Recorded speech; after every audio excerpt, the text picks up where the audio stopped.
ঈশ্বরের ধন্যবাদ হোক, ঈশ্বরের নাম উচ্চকৃত গৌরবান্বিত হোক। আপনাদের প্রত্যেককে সশ্রদ্ধ প্রণাম জানাচ্ছি। আমি রেভারেন্ড পার্থ চ্যাটার্জি আবার একবার ঈশ্বরের সুন্দর মধুর পবিত্র বাক্য আপনাদের সামনে নিয়ে এসেছি। আসুন আমরা এই সময় প্রার্থনা করে শুরু করি। সর্বশক্তিমান নিত্যস্থায়ী ঈশ্বর, তুমি আমাদের আশীর্বাদ করো, দয়া করো, অনুগ্রহ করো পিতা, যেন যে প্রভুর বাক্য আমরা শ্রবণ করব সেই প্রভুর বাক্য যেন প্রথম থেকে শেষ অবধি আমরা হৃদয়ে উপলব্ধি করতে পারি এবং সেই বাক্যের নিগূঢ় তত্ত্ব যেন আমাদের চক্ষের সম্মুখে পবিত্র আত্মার আবেশে যেন উন্মুক্ত হয়ে যায়। প্রভু সহায়তাকে আশীর্বাদ করো, বক্তা জিহ্বাকে এবং প্রত্যেকটি শ্রোতা কর্ণকে আশীর্বাদ করো। এই প্রার্থনা ত্রাণকর্তা খ্রিস্ট যিশু নামে চাই, আমেন, আমেন, আমেন। ঈশ্বরের ধন্যবাদ হোক। একজন সাবস্ক্রাইবার, আমার ইউটিউব সাবস্ক্রাইবার, তিনি আমাকে প্রশ্ন করেছেন যে তিনি প্রথম করিন্থীয় পত্রের দুটো জায়গা পড়তে পড়তে বুঝতে পারেননি, তাই তিনি আমাকে অনুরোধ করেছিলেন যে আমি যেন সংক্ষেপে সেই বিষয়গুলো তাকে বুঝিয়ে দিই। একটা হচ্ছে প্রথম করিন্থীয় 7 অধ্যায় 37 থেকে 38, আর দ্বিতীয়টা হচ্ছে প্রথম করিন্থীয় 11 অধ্যায় 20 থেকে 22। ভালো চয়েস, গুড চয়েস, কেননা এই দুটোর মধ্যে দিয়ে আমরা সাধু পৌলের সময়কার ইসরায়েলের জাতি এবং তাদের সমাজ এবং সে সমাজের নিয়মকানুন এবং সাধু পৌল কীভাবে প্রভুর বাক্যের মধ্যে দিয়ে তাদের সেই যে কঠোর সামাজিক নিয়মকানুন সেগুলোকে রদ করতে চেয়েছিলেন, বন্ধ করতে চেয়েছিলেন, সে বিষয়ে আমরা সম্যকভাবে বুঝতে পারবো যে কত বাধা সাধু পৌলকে অতিক্রম করতে হয়েছিল ইসরায়েল সমাজকে প্রভুর বাক্য দিয়ে, সুসমাচার দিয়ে বদলানোর জন্য। প্রথমত হচ্ছে প্রথম করিন্থীয় 7 অধ্যায় 37 থেকে 38 পদ, যেখানে বলা হচ্ছে, কিন্তু যে ব্যক্তি হৃদয়ে স্থির, যাহার কোনো প্রয়োজন নাই এবং আপনি আপন ইচ্ছা সম্বন্ধে কর্তা, সে যদি আপন কন্যাকে কুমারী রাখিতে হৃদয়ে স্থির করিয়া থাকে তবে ভালো করে। অতএব যে আপন কুমারী কন্যার বিবাহ দেয় সে ভালো করে, এবং যে না দেয় সে আরও ভালো করে। অর্থাৎ সাধু পৌল এখানে কোন বিষয়টা বলতে চাইছেন?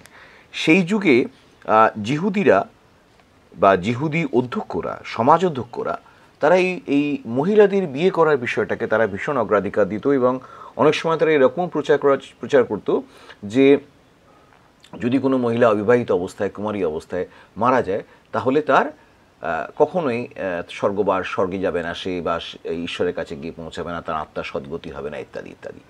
তো অথচ সাধু পৌল কিন্তু এই 7 অধ্যায়ে পরিষ্কার করে তিনি বলেছেন যে যারা বিয়ে করে ভালো করে, বিয়ে করা মন্দ কিছু নয় তার দৃষ্টিতে, কিন্তু যে বিয়ে করে তাকে সংসার সম্বন্ধে ভাবতে হয়। সে যদি স্ত্রী হয় তাহলে স্বামীর সম্বন্ধে চিন্তাভাবনা করতে হয়, ছেলে মেয়ের সম্বন্ধে চিন্তাভাবনা করতে হয়।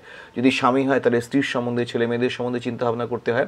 অর্থাৎ সংসারের চিন্তা তার একটা বৃহৎ চিন্তা, তাকে সবসময় আটকে রাখে। কিন্তু যে বিবাহ করেনি সে সেদিক থেকে ফ্রি। সে যদি নিজের গ্রাসাচ্ছাদনটা জোগাড় করতে পারে, যদি মোটামুটি সেলফ সাফিসিয়েন্ট হয়, তাহলে নিরন্তর আনডিস্টার্বড ওয়েতে প্রভুর বিষয়ে, বাক্যের বিষয়ে চিন্তা করা তার পক্ষে অসম্ভব নয়। তাই তিনি বলছেন যে যদি কেউ বিয়ে করে, যদি কেউ কারোর মনে হয় যে তার কুমারী কন্যার বয়স হয়ে যাচ্ছে, তার বিয়ের সময় পার হয়ে যাচ্ছে, সৌকুমার্য অতীত হয়ে যাচ্ছে, তাহলে সে যাহা ইচ্ছা করে তাহা করুক, অর্থাৎ বিবাহ হোক, তাতে পাপ নাই। কিন্তু যদি তার গ্রাসাচ্ছাদন থাকে, যদি তার দেখাশোনা করার লোক থাকে, পরিবারে আরও লোক থাকে, এবং যদি তার কোনো সমস্যা যদি না থাকে, তাহলে সে যদি তার সমস্ত জীবন, সমস্ত ধ্যান প্রভুর বাক্যের উপরে, সুসমাচারের উপরে দেয়, তাহলে নো ডাউট সেটা আরও অনেক ভালো কর্ম। তাই যে বিবাহ করে সে ভালো কাজ করে, সে পাপ কাজ করছে এমন মোটেই নয়, সে ভালো কাজ করে। কিন্তু যে বিবাহ না করে সে আরও ভালো করে, কেননা সে তাহলে তার জীবনটা সংসারের চাকায়, সংসারের জাঁতাকলে, সংসারের জেলখানার মধ্যে বদ্ধ না করে সে প্রভুকে সেই সময়টা দিতে পারবে। তাতে কী হবে? প্রভুর অধিক বেশি কাজ হবে। তাই সাধু পৌল জিহুদিদের সেই সামাজিক নিয়ম, যা আজকেও অনেকেই মনে করেন যে যদি কারুর বিয়ে না হয় তাহলে ভবিষ্যতে তার কী হবে, বুড়ো বয়সে তার কী হবে, অনেক রকম উদাহরণ দেখায় মানুষ, বিশেষ করে মেয়েদের বিষয়ে, যে অবিবাহিত মেয়েদের থেকে যাওয়াটা সমাজে খুবই বিপজ্জনক, ইত্যাদি ইত্যাদি। কিন্তু সেই বিষয়টা সেই পুরাতন ইহুদিদের মধ্যেও ছিল, এবং সাধু পৌল সেই বহু পুরাতন যে একটা সামাজিক প্রথা, সেটাকে ভাঙার জন্যে তিনি খুব চেষ্টা করেছিলেন, খুব সুন্দর করে প্রভুর বাক্য দিয়ে বোঝানোর চেষ্টা করেছিলেন। আর দ্বিতীয়টা হচ্ছে যে প্রথম করিন্থীয় তার 11 অধ্যায় তার 20 থেকে 22 পদ, এটাও একটা সেই তখনকার দিনের সমাজের একটা দিক আমাদের দেখায়। এটি বাক্য কি বলছে? যাহা হোক, তোমরা যখন এক স্থানে সমবেত হও তখন প্রভুর ভোজন করা হয় না, কেননা ভোজনকালে প্রত্যেকজন অপরের অগ্রে তাহার নিজের ভোজ গ্রহণ করে, তাহাতে একজন ক্ষুধিত থাকে আর একজন বা মত্ত হয়। এই কেমন? ভোজন পান করিবার জন্য কি তোমাদের বাড়ি নাই? অতএব তোমরা কি ঈশ্বরের মণ্ডলীকে অবজ্ঞা করিতেছ এবং যাহাদের কিছু নাই তাহাদিওকে লজ্জা দিতেছ? আমি তোমাদিওকে কি বলিব? কি তোমাদের প্রশংসা করিব? এ বিষয়ে প্রশংসা করি না।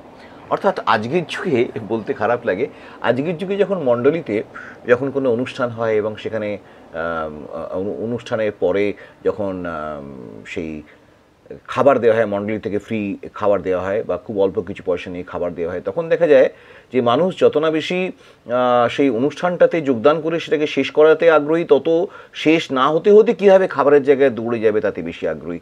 এটা আমি সচক্ষে দেখেছি, নিজের এই দীর্ঘ পৌরোহিত্য জীবনে আমি দেখেছি এই জিনিসটা, এবং জিনিসটাকে আমার নিজের খুব অপছন্দ হয়, যেন কেউ কিছু মনে করবেন না।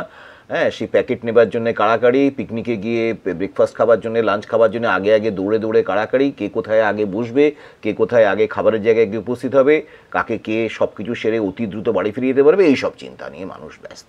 তা তৎকালীন যুগেও সেরকম হতো, সাধু পৌলের সময় তো সেরকম হতো। কিন্তু যখন প্রভুভোজন অনুষ্ঠান হয় তখন আমরা কি দেখি যে মানুষ সুশৃঙ্খলভাবে ধীরে ধীরে লাইন দিয়ে আস্তে আস্তে যায় এবং প্রভুভোজটাকে সবাই গ্রহণ করে, কি গরিব কি বড়লোক সবাই গ্রহণ করে, এবং সেখানে গরিব বড়লোকে ভেদাভেদ থাকে না, ক্ষমতাশালী এবং কম ক্ষমতাশালীদের মধ্যে, বেশি ক্ষমতাশালী কম ক্ষমতাশালীদের মধ্যে ভেদাভেদ থাকে না। কিন্তু যখন সাধারণ খাওয়া দাওয়া হয় তখন সেটা কিন্তু প্রভুভোজ স্টাইলে হয় না। সেখানে যারা ক্ষমতাশালী, যারা অগ্রাধিকার প্রাপ্য, তারা আগে আগে দৌড়ে যায়, তাদের জন্য বিশেষ করে আসন পাতা হয়, আর যারা গরিব তারা তাহলে পিছন দিকে পড়ে থাকে। হয়তো দেখা গেল যে তারা যতক্ষণে খাবারের জায়গায় গিয়ে পৌঁছালো ততক্ষণে হয়তো খাবার শেষ হয়ে গেছে, এবং হয়তো যে দ্রাক্ষারস হয়তো বিতরণ করা হতো অনেক সময়তে খাদ্যের সঙ্গে, কারণ দ্রাক্ষারস খুব একটা অচল ছিল না জিহুদীদের মধ্যে, যদিও সেটা মদ নয় তবুও বিলি হতো। তা সব তখন দেখা গেল সেই বিবাহ বাড়ি হোক বা অন্য কোনো জায়গায় হোক, মণ্ডলীতে হোক, যে আগে আগে যারা ক্ষমতাশালী তারা গিয়ে সব শেষ করে দিল, যারা গরিব, যারা লাইনে ধাক্কাধাক্কি করে এগিয়ে দিতে পারেনি, তারা কিছুই পেল না। তাই তিনি বলছেন যে এটা ঠিক নয়। তাহলে কি হচ্ছে, তোমরা তো ভোজন পান করার জন্য তোমাদের তো বাড়ি রয়েছে, সেখানে তোমরা নিশ্চিন্তে যত খুশি ভোজন পান করো। মণ্ডলীতে এসছো যেখানে প্রভুর স্টাইলে সব কিছু হবে, প্রভুর ইচ্ছা অনুসারে সব কিছু হবে, সেখানে সবাই সমান থাকবে, খ্রিস্টতে কোনো ভেদাভেদ নাই, সেখানেও যদি তোমরা আগে আগে গিয়ে ভোজন পান করো, আগে আগে সমস্ত সুবিধাগুলো নিয়ে নাও, ভালো ভালো জায়গায় গিয়ে বসো, আর গরিবদেরকে পেছনে ঠেলে রেখে দেখো, তাহলে কেমন হচ্ছে?